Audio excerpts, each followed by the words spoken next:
Greetings, future gods and goddesses in training. Today we're back with another video. Today I'm talking about the Art of Seduction once again, and this time we're breaking down the Charmer. This was a video that I missed out on, clearly, by someone commenting recently. Kid Dynamite, thank you for the comment, brother, and really appreciate it. This series has been providing myself and others with a lot of value. And we've been finally able to pinpoint like what are the main things that really make these archetypes work, right? And if you want, I can also muscle test for your specific archetype. That will make the process much easier for you to use, okay? If you want that, just shoot me a message. Let's get started today with today's video on the Charmer, okay? Examples of Charmers are like Muhammad Ali, Bill Clinton, or George Clooney. I'm just thinking of random examples, right? But Charmers are really good at making people feel at ease. They have this diffuse sense of warmth about them where you seem to just melt in their energy. I like Camus' definition of what charm is. It's about getting a yes without any clear questions, which I think this is really valuable because a lot of people, they come into interactions with flirting asking a bunch of interview style questions. Where are you from? What do you do? How do I know you? And they just keep going in this interview style mode without actually insinuating or suggesting things or making statements. So using your charm without being very logical and step by step, you can allow yourself to weave through the conversation very easily. And you got to know when to turn your charm on and off at will, because it's really an art form with this, right? It's a skill set. So you can't have your charm on 24/7. You got to know when to amplify and when to kind of crystallize and hold in. The thing about Charmers is they're very subtle, and they're not going to get into petty arguments or start complaining or, you know, annoying somebody or pestering them. That's not really the Charmer's way to go about it. Their way, if they were to insult someone, it would be actually very smooth, elegant, and subtle. If you were to tame lions and tigers, you would need to go easy on them. You can't force them in order to tame them. You first have to smooth your way into it, right? So a lot of people are vain, and they have their self-esteem impacted by others' opinions, others' validation. And so your number one job as a charmer is to deflect attention from yourself onto the other person. You know, you could use sentences like, enough about me, what about this? Or you could just make the conversation flow back towards them. A good charmer is a good flirter, remember. So you got to understand how to really suggest, insinuate, make people feel good, right? Compliment them. I think the art of the charm is the art of the genuine compliment. When you can have that compliment that just breaks through the false mirage of any other compliment, where you're understanding like this is such a unique fingerprint frequency that I'm sending towards them, right? A very unique, rare breed quality of a compliment. It's going to peer through their armoring that they're gonna get like, whoa, this person is actually paying attention. They're actually listening to me. They're actually holding space for me. What's going on here, right? It's gonna put them in this kind of hypnotic vortex. Also because you're mirroring back to them, right? So they're literally being seduced by themselves. So the word charm means magical spell. So understand, for a magical spell to take place, you're going to have to ritualize things. So you've got to almost ritualize your life in a sense. If you're casting spells, you're casting essences and you're casting a vibe. So when you're speaking to your target, the person you're trying to seduce, you're trying to understand their spirit. You're actually experiencing empathy, feeling their pain, learning how to adapt to their moods. You see, charm cannot exist without a hint of sexual tension, but it's about union rather than sex, seduction rather than sex. As a charmer, think of sex as kind of like a dirty word. You can be suggestive and playful and flirtatious, but just leave sex out of the equation. Sex will happen as a byproduct of you charming, But if you're in this style, you want to take that out of the picture in a sense. It's almost like when you're a salesman, you don't talk about the money. So you say like, besides the money, do you want to work with me, right? If we took the money out of the picture, like, would you still want this, right?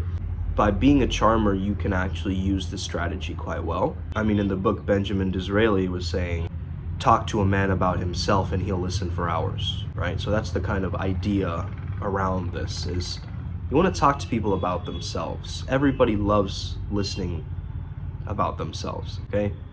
Everybody will listen about themselves. That's just who we are. We're just made like that. Egotistical beings, right? And it's important to recognize that we like hearing about ourselves, and it feels good, you know? It really feels good. Though that might be fake or temporary or fleeting, half-assed, whatever it is, it's still relevant and valid. It's almost you have this light beam wherever you go, and you have this diffused light. You're sending that glow onto others around you in your environment. So I've spoken about this a lot on this channel, but it's the idea that I have of becoming an internal chameleon. So let's say you're orange inside, the rest of the world becomes orange on the outside as they begin to interact with you. People get a taste of your vibe and you charm them, and they become a fan, right, of that energy. So they crave you more, they want you more, they call you more, they ask you to hang out. As a charmer, you really have to understand what's coming out of your mouth, right? Like, what are you really saying? Because that's the main art of charm, is through your communication. And you can even have gestures of self-sacrifice for that mass appeal if you're really looking for like being a leader. And again, this is not only, like, the Art of Seduction isn't only for romantic relationships. It can be also used for persuasion, like in a board meeting, for instance. You know, use it in a different context. You can, okay? But these rules primarily will work very well if you're deciding which archetype or character to step into and fully dial down your own style into that edge. And from these videos, right, kind of coming towards your own conclusions about these things. You don't criticize people overtly. You got this appeal that just makes people feel good. You know, when I was younger, I used to just be friends with everybody. You know, you kind of have to have that vibe, because a lot of cynical people don't like charmers, or really pessimistic people don't like charmers because they're thinking they're like the happy-go-lucky person or whatever. And so they will actually project onto them and sometimes ruin the set. Like if you're having a really good interaction with someone very negative, or misery loves company, you know, so someone very negative might come into that set and try to get you out. But what Robert Greene suggests, and what I would also recommend you do, is to make friends with everybody, so you have a power in numbers. You get that? So that means more people will be on your side when there's some kind of adversity, and you have this ability to stay calm during adversity. Okay, really key, really important. You're mirroring their body language. Again, this is all very subtle. You're not like copying them exactly. So if they move their arm like this, you kind of move your arm very subtly like this. You use patience in the face of adversity, like I said. It's almost like this delicate poise or sense of control that you have, this restraint that you have. And you can let others try to, you know, have contests with each other and jealousy plot lines, and don't let them complain and justify themselves and argue and get into all sorts of drama. But you're drama-free as the charmer. Drama-free is the charmer. Drama-free is the charmer, okay? That's how you remember it. I used to be friends with most people, like the popular kids, the dorks, the people who played video games, and also the people who were like, you know, the athletes. I made friends with everybody. I didn't really have that sense of, you know, I am this, or I am in this clique when I was in high school, right? I was in Thailand too, so understand that it might have been a bit different there because of the cultural context and so forth. But yeah, charmers are generally very clever. Usually charmers are pretty extroverted, right? Like they can make friends wherever they go. So the symbol of the charmer is the mirror.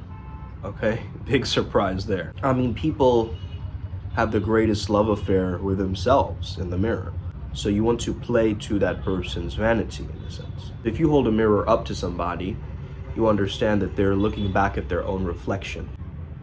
The thing is, like, you as a charmer you can't be everywhere at once, but your charm leaves residue, right, wherever you go.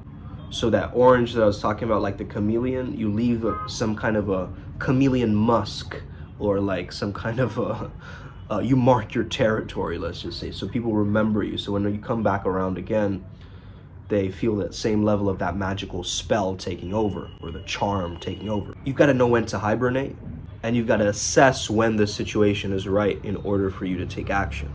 Studying your logistics is also really key here, because you want to understand, like, how do you have your life set up and so forth. This is a very key point to this, actually. You want to be flexible enough to act inflexibly. So I think the main practice for the charmer is really to avoid getting into drama and arguments and complaining, because your charm really won't come out in those moments. It'll come out with you actually showing restraint, patience, maturity in those situations. So, I mean, that's difficult for anybody to really gain that emotional intelligence or emotional mastery, because nobody really teaches us that, you know? However, if you can go on a process of really exploring this yourself and really pushing yourself outside of your comfort zone, right? You will be able to find that life is a charm, you know, it is a spell. We're all under some kind of a spell, right? Like, you have some favorite show that you binge watch, you're under a spell, you're charmed by that show, right? It's giving you what you want, it's giving you a good feeling, or maybe it's giving you an emotional spike that you really like, right?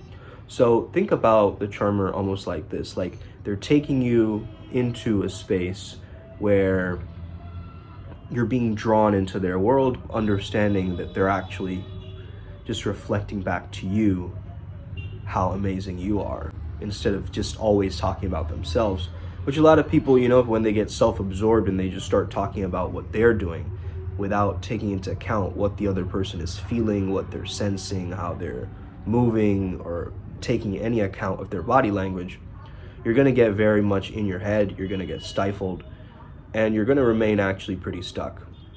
But if you can find that playfulness, find that tiny bit of sexual tension, and maintain that warmth and that friendliness, and you actually find those rare breed, genuine compliments, like I said, you will be probably one of the greatest charmers to ever live, okay? Nobody's doing this one well, so if you are a charmer, let's go, set it up for yourself. Let's see how far you can take this thing, okay? If you have any other questions around this, shoot me a message. Have an incredible day. May the flow be with you, and stay legendary. Let's get it today, Upward Spiral Gang. May we never be the same again. We're all gonna make it. See you soon, Os.